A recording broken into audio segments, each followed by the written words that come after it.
The development of Arc Raiders had a very unique and interesting context, involving a series of changes and learnings that reflect not only in the game's final quality, but in the way it was conceived. The Swedish studio Embark Studios, responsible for the project, began its development journey in 2018, with the initial proposal more focused on hardcore PvE. However, after much experimentation, the title evolved into a more accessible and hybrid PvP model, something that, personally, I think reflects a maturity in the developer's approach to balancing challenge and fun, considering the contemporary audience, so fragmented in tastes and playstyles. What draws attention in the development process is the team's commitment to time and quality, instead of simply adding many people to accelerate production. A culture that Patrick Soderlund, CEO of Embark and former EA executive, criticized in larger corporate environments, stating that more people do not necessarily mean a better product. This is noticeable in Arc Raiders, as the studio opted for longer iterative cycles and rigorous gameplay tests that allowed for profound changes, like the jump from a PvE game to the PvPvE model, which, in my view, was crucial for bringing a unique feeling of dynamism and unpredictability, key to the extraction genre. The transition to a PvPvE model, combined with an advanced technical approach, also shows the studio's concern with creating a rich and immersive experience.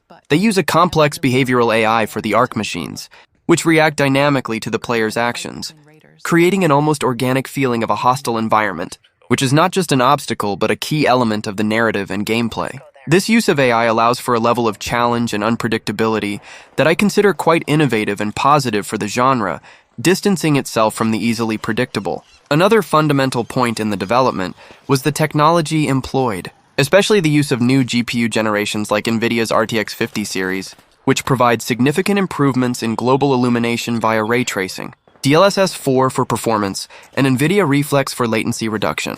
It's impressive to see the care Embark took in leveraging these technologies, so the gameplay not only runs well, but is also smoother, more responsive, and visually stunning. Something that for me is essential in a competitive title that depends on precision and fluidity in combat. Furthermore, the sound also received treatment that shows attention to detail. The audio team worked to create dynamic soundscapes based on procedural logic, which respond to the environment and the actions of players and machines. This level of detail creates a sensory immersion that I find fundamental to hook the player and amplify the tension during matches, something that is often neglected even in bigger budget games. For me, this obsession with small details makes all the difference. The long development cycle and delays, coupled with rigorous public technical tests, were difficult for fans, especially after the popular playtest in April 2025, when many wanted an immediate release. However, the team's stance was firm in stating that the game was not ready yet, indicating bugs and the need for optimization, in addition to the need to complete key systems, such as progression and game modes. This decision shows a respect for the final product and the player experience that I consider valuable and worthy of praise, especially in a market that often pressures for rushed releases. This entire development context of Arc Raiders reveals to me a philosophy centered on patience, learning, and respect for the player. Embark Studios showed that this is not a project made in a hurry, but something that went through many adjustments and changes, of course, to adapt to market demands, and also to deliver something technically robust and psychologically engaging. I believe that this type of development focused on quality and the game's organic evolution is one of the most promising paths to create lasting games that truly win over a loyal community. The multiplayer in Arc Raiders is one of the most tense and addictive experiences I've ever seen in an extraction shooter. Mixing the pure chaos of PvP with the constant terror of PV in a way that makes every raid feel like an emotional Russian roulette. Imagine you and your squad of up to 3 players descending to the devastated surface, hunting for valuable loot while Arc machines pursue you relentlessly, and in the midst of it all, other raiders like you can appear out of nowhere to steal everything you risked your life to get. In my opinion, this fusion of forced cooperation with potential betrayals is brilliant, because it turns friends into allies you trust, but always with an eye over your shoulder, creating adrenaline-pumping moments that leave me sweating even after hours of playing. The smart matchmaking, which prioritizes squads against squads and solos against solos, prevents you from always feeling at a disadvantage, which makes matches fair and unpredictable. And I personally love how this encourages constant communication via proximity voice chat, turning strangers into improvised comrades in arms in tension-filled raids. One of the things that captivates me most about the multiplayer is the freedom to play solo, duo, or trio, allowing you to adapt the style to your mood or available friends. But it's in a trio that the game truly shines, with flanking tactics and mutual cover that elevate combat to another level of strategy. I've already lost count of how many times. Playing with the crew, we hid in abandoned buildings, covering windows and listening to enemy footsteps, just to ambush a rival squad that thought they were safe. These moments of coordination make me feel like we're in a post-apocalyptic action movie. The crossplay between PlayStation, Xbox, and PC is flawless, with no noticeable lag in my sessions, which means I can call friends from any platform and we can dive into this madness together. And honestly, this expands the player pool so that raids are never empty, with action always happening in hotspots like the Dam Battlegrounds or the Akara Spaceport. For me, this cross-platform accessibility is what makes Arc Raiders accessible to all types of players, turning the multiplayer into a living and dangerous social network. The dynamic events, like the night raids, elevate the multiplayer to insane levels, where the aggressiveness of the Arc machines increases and the loot gets juicier, forcing squads to temporarily unite against the hostile environment before inevitably turning on each other. I particularly love how this creates emergent narratives.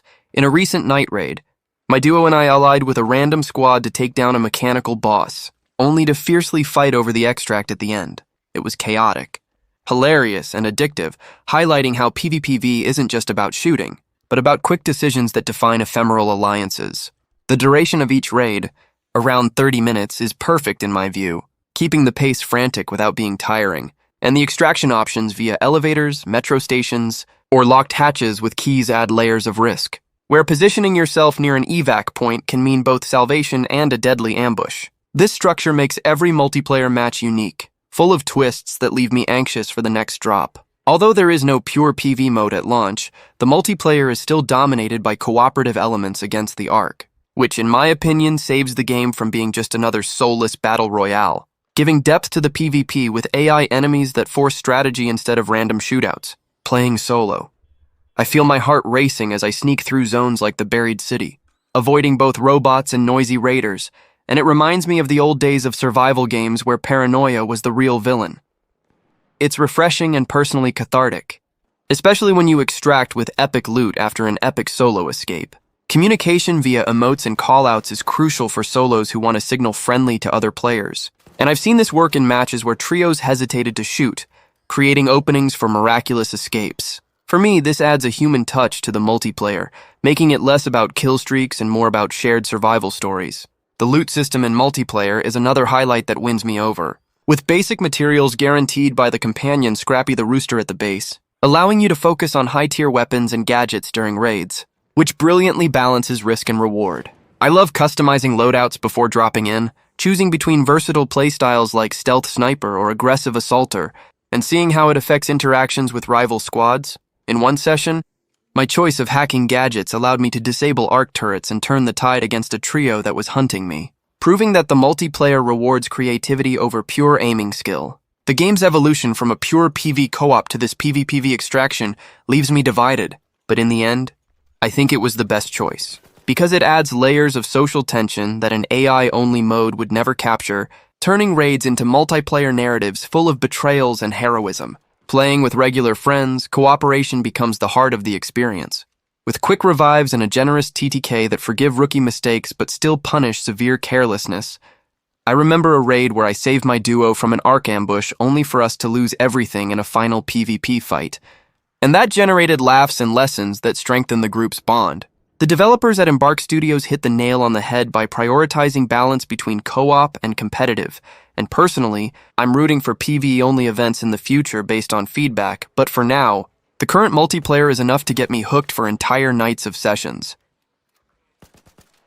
Arc Raiders immerses you in a gameplay loop that is pure addiction, centered on extraction expeditions where each match begins with meticulous preparation of your loadout in the underground hub of Speranza. And I personally find this brilliant because it turns the game into an extension of your personal strategy, as if you were assembling a survival kit for a real hunt in the robotic apocalypse. You select weapons, shields, healing items, explosives, and traps, all crafted from resources collected in previous raids. And what captivates me is this feeling of organic progression, where free random items for beginners avoid initial frustrations. But soon you want to customize everything to feel like an experienced hunter, exploring the devastated surface. The pace is deliberate, no insane rushing like in other shooters. Here every choice carries weight, and in my view, This creates a palpable tension that makes me break into a cold sweat every time I enter a mission solo or in a team of up to 3 players, prioritizing stealth and cooperation instead of random shootouts. I love how the game encourages duos or trios, because solo is too challenging,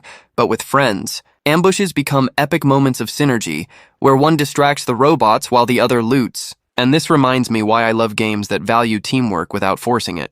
Overall, this pre-match preparation is the heart of the gameplay, leaving me anxious for each raid, as if I were living the life of a real combatant fighting for survival. You can opt for day or night maps, where the low visibility at night adds a layer of pure terror, and I particularly prefer the night ones because the ambient sound, echoing footsteps, buzzing drones, amplifies the paranoia, turning every corner into a potential trap. The looting is satisfying and noisy, breaking scrap from cars or containers to gain XP and items like rubber pieces or enemy cocoons. And in my opinion, this is brilliant because it rewards curiosity without being an excessive grind.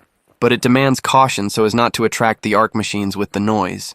Personal or game missions guide your journey, like hunting a carapato or collecting a specific item, and I find this personally engaging because it turns exploration into an individual narrative, where your choices define how successful the expedition is. Running unarmed speeds up movement but leaves you vulnerable, and I always debate this internally during matches, opting for stealth when possible, which makes me appreciate the tactical depth the gameplay offers at every step.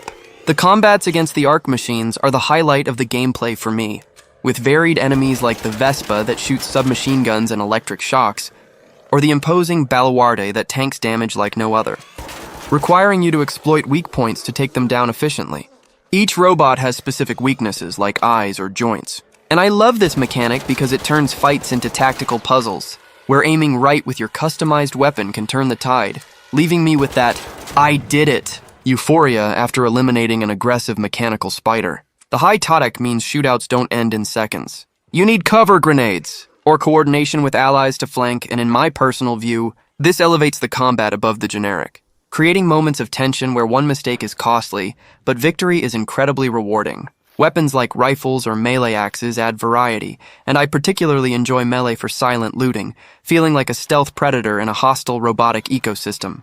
In the end, these PvP confrontations get me hooked because they mix action with strategy, making me return to raids just to master new enemy patterns. The PvP element in Arc Raiders adds a layer of betrayal and adrenaline that I find irresistible, as you compete with other players for limited loot while evading both robots and rival hunters, turning each map into an unpredictable war zone.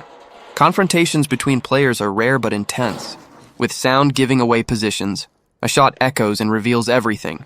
And I personally love this dynamic because it rewards patience, like ambushing a rival distracted by an NPC, stealing their inventory and feeling that predator's rush. In co-op mode, PvP becomes an external threat that unites the team. But solo is pure paranoia, where every noise could be a player approaching, and in my opinion, this captures the essence of an extraction shooter better than many, leaving my heart racing when looting an enemy's body. You can heal in combat or use shields to tank, but the risk of losing everything upon death is high, which makes me value each kill as a personal victory against the multiplayer chaos. It's this PvPv mix that makes the gameplay unique for me, balancing cooperation with human savagery. The extraction is the tense climax of each match in Arc Raiders, where you call an elevator or station that makes a deafening noise, alerting all nearby players and robots. And I think this is brilliant because it turns the end of the raid into a race against time and luck. Being exposed while the elevator descends is agonizing, with doors opening to a possible shootout. And personally, I always hold my breath in these moments, prioritizing quick extractions to avoid ambushes that have cost me entire missions. If you extract successfully, you keep the loot in your backpack, but failing means losing everything, including personal items, and in my view, this punitive mechanic is what gives real weight to the gameplay, motivating me to plan escape routes from the beginning. Secure pockets protect valuable items, but the limited backpack forces tough choices, and I love debating what to prioritize. A rare upgrade or extra ammo. Turning each extraction into a narrative of risk and reward. For me, it's the pinnacle of immersion, where the gameplay culminates in pure relief upon seeing the base again. The progression in Arc Raiders gameplay is anchored in the Speranza base, where you use extracted loot to craft and upgrade equipment in workshops like the weapons or explosives ones. And I particularly feel accomplished building this underground home, as if my raids were investments in a post-apocalyptic life. Each workshop requires specific resources, like metal or circuits, collected on the surface, and in my opinion, this creates an addictive loop where the grind is justified by deep customization, leaving me spending hours optimizing a weapon for future raids. You level up by gaining XP from loot and kills, unlocking recipes and upgrades, and I find this personally motivating because it turns failures into lessons, like returning more prepared after a frustrating death. Missions with merchants add flavor, trading items for favors, and for me, this enriches the gameplay with RPG touches without overwhelming the main action. Overall, the progression makes me feel constant evolution, elevating simple initial raids to epic expeditions. The gameplay of Arc Raiders is a tapestry of tension, strategy, and euphoria that has completely won me over, with its emphasis on co-op extraction against a merciless robotic world, and I would recommend it to anyone looking for shooters that go beyond generic bang-bang. The stealth, tactical combat, and constant risk of loss create a unique atmosphere that keeps me glued to the screen, longing for the next perfect raid. Personally, it's the balance between brutal PvE and opportunistic PvP that shines, making me relive memories of Tarkov but with a fresh and accessible sci-fi twist. If you enjoy meticulous planning rewarded by moments of controlled chaos, this is the game that will get you hooked just like it got me. The graphics in Arc Raiders are one of the most impressive aspects of the game, and one that, personally, really caught my attention. The game uses Unreal Engine 5, which automatically raises the visual level to a higher standard. The quality of the models, textures, and especially the lighting system are impressive for their richness of detail and realism, offering a very immersive visual experience. The ray tracing-based global illumination is especially noteworthy, bringing natural shadows and an environment that changes dynamically according to the light, creating a unique atmosphere for each setting. Something that really pleases me about Arc Raiders is how it balances the beauty of the graphics with solid optimization. Unlike several games that prioritize only visuals and end up demanding too much from the hardware, Arc Raiders manages to run smoothly without sacrificing too much visual quality. In my view, this is a credit to the developers, who knew how to make good use of Unreal Engine 5's resources to maintain high graphical quality while also allowing for smooth gameplay, even on less powerful machines. Of course, this depends on the chosen settings, but the game is very adaptable. Speaking more about the graphic settings, I noticed that the game offers several options to customize the visuals, from textures and shadows to post-processing and special effects like foliage and reflections. At higher levels, the level of detail is truly splendid, filling the world with dense and well-rendered vegetation that, for me, is one of the highlights of the visuals. The representation of nature, with foliage moving realistically, and the effect of lighting passing through the trees, gives life to the environment that few games manage to deliver so well these days. Despite my admiration for the graphics, I also noticed that the game doesn't try to be an exaggerated visual show to impress, but rather to create a cohesive and functional atmosphere. The visuals support the game's proposal very well, which is a cooperative shooter with a deliberate pace, where every graphic detail helps to build tension and immersion, without taking the focus off the gameplay. This harmony between visual aspect and functionality is something I consider very important, and that Arc Raiders delivers masterfully. Another visual detail that I really value is the quality of the animations and character models. The movements are fluid and the visual effects accompany this, from the gunshots to the stealth or melee combat movements. For me, this reinforces the feeling of being inside that futuristic universe, where visual technology serves not only to enchant, but to give weight and reality to the gameplay. It's a level of care that few shooters manage to combine so well with high-end graphics. Although there are options to reduce the graphic quality to ensure performance on less powerful machines, the ideal is really to take full advantage of the highest settings, as the game truly shines there. The visual experience in Arc Raiders refers to a combination of lighting, textures, and detailed environment that, for me, makes this title one of the games with the best graphical presentation of 2025. Look, I'll be straight with you. The performance of Arc Raiders is a classic case of almost there but not quite. The game runs on Unreal Engine 5, and surprisingly, it's one of the most optimized titles on this engine so far in 2025. But that doesn't mean it's free of problems. When you enter the underground streets of Speranza, especially in moments of intense combat, you notice that the game still carries those characteristic Unreal Engine 5 stutters that have practically become an unwanted signature of the engine. It's that feeling of the game freezing for milliseconds, completely breaking the fluidity you would expect from a competitive extraction shooter. On PlayStation 5 and Xbox Series X, the story is kind of frustrating because the game targets 60 FPS, but can't maintain that rate consistently. The dynamic resolution fluctuates between 1080p and 1270p in most situations, with brutal drops that go below 1080p in heavier moments. And the worst part is that all console versions suffer from tearing, those horrible screen tears that appear when the frames don't sync properly.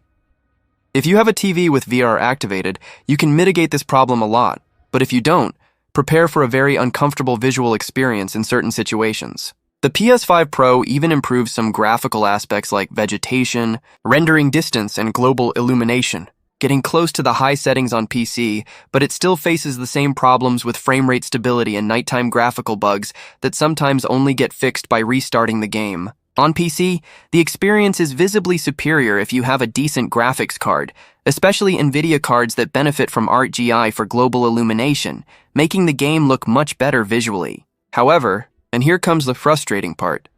Even with powerful hardware, you'll still deal with those classic Unreal Engine 5 shader compilation stutters that seem to plague every game made on this engine.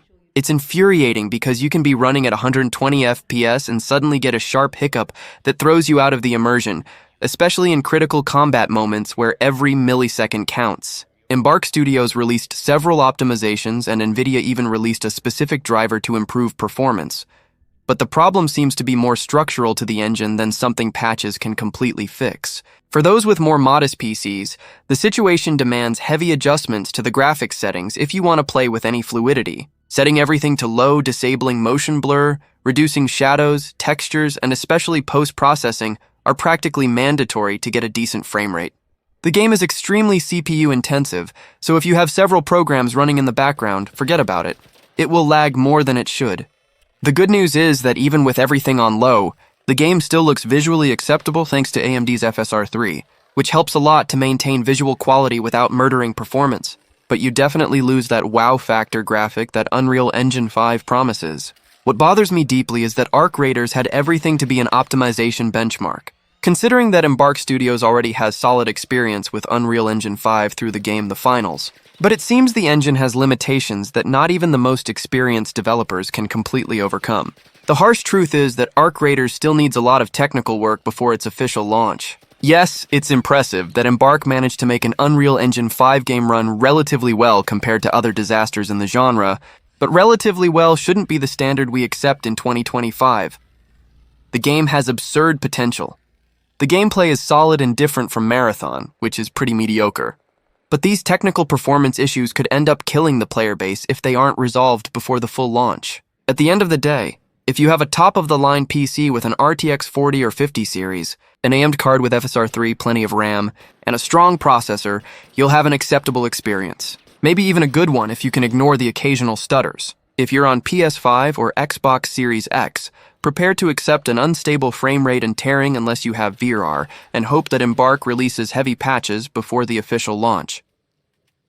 My personal opinion is that it's worth waiting a bit before buying Arc Raiders at launch. The game has potential and solid foundations, but it still seems to need refinements to become more polished and balanced. Those who can't resist playing early might enjoy the initial experience.